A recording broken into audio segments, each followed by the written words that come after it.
అంటే కొంతమంది వచ్చారనుకోండి, సంతోషం, వచ్చినందుకు సంతోషం. వచ్చి ఏం చేస్తారంటే వాళ్ళు మనిషి ఎక్కడ ఉంటారు, మనసు మాత్రం ఇంటికాడ ఉంటుంది.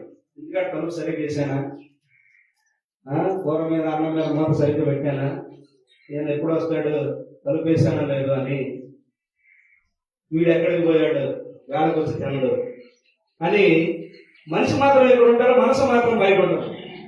కొంతమంది అయితే దేవుణ్ణి ఆరాధించడానికి రారండి. నేను చెప్తున్నానండి, ఎందుకు దేవుని ఆలయానికి వస్తారంటే వారికి ఉన్న స్టేటస్ ని, వారికి ఉన్న లెవెల్ని చూపించడానికి వస్తారు.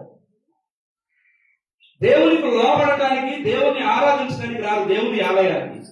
వారికి ఉన్న స్థితిని, స్టేటస్ ని they want to expose themselves, అంటే ఇతరులకు చూపించడానికి వస్తారు, దేవుని ఆరాధించరు.